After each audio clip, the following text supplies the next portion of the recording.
একদিকে যুদ্ধ, অন্যদিকে উত্তপ্ত কূটনীতি, সেই সাথে চলছে শান্তি আলোচনাও। এর মাঝেই মার্কিন প্রেসিডেন্ট ডোনাল্ড ট্রাম্পের সঙ্গে সম্পর্ক নিয়ে মুখ খুললেন ইসরায়েলের প্রধানমন্ত্রী বেনিয়ামিন নেতানিয়াহু। গুঞ্জন ছিল দুই নেতার সম্পর্কে নাকি ধরেছে ফাটল। তবে সেই জল্পনাকে উড়িয়ে দিয়ে নেতানিয়াহু জানালেন প্রায় প্রতি 2 দিন পরপরই ট্রাম্পের সঙ্গে কথা হয় তার। মার্কিন সংবাদ মাধ্যম সিএনবিসিকে দেয়া এক সাক্ষাৎকারে ইসরায়েলের প্রধানমন্ত্রী দাবি করেন, মাঝে মধ্যে মতবিরোধ হলেও দুই নেতার সম্পর্ক এখনও দৃঢ়। তার ভাষ্য অনুযায়ী সকালে কোনো বিষয়ে দ্বিমত হলেও বিকেলের মধ্যেই তারা আবার একমত হয়ে যান।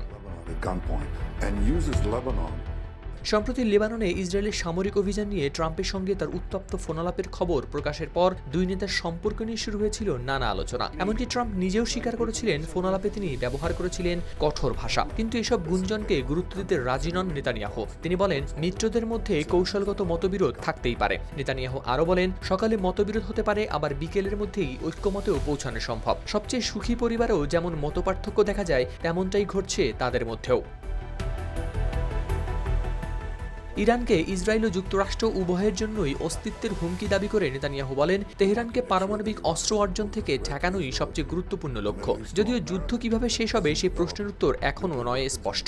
একই সঙ্গে ইরানের বর্তমান নেতৃত্বকে দুর্বল বলেও দাবি করেন নেতানিয়াহু। তার মতে দেশটির ভেতরে বড় ধরনের ফাটল তৈরি হয়েছে এবং ভবিষ্যতে সেখানে পরিবর্তন আসতে পারে বলেও দাবি তার।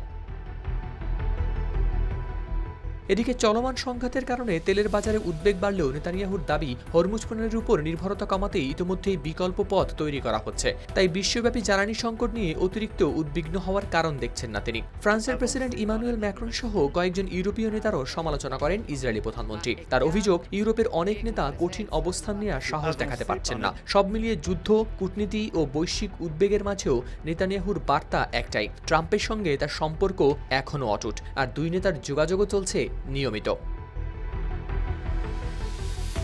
হাওলাদার শামীম, RTV।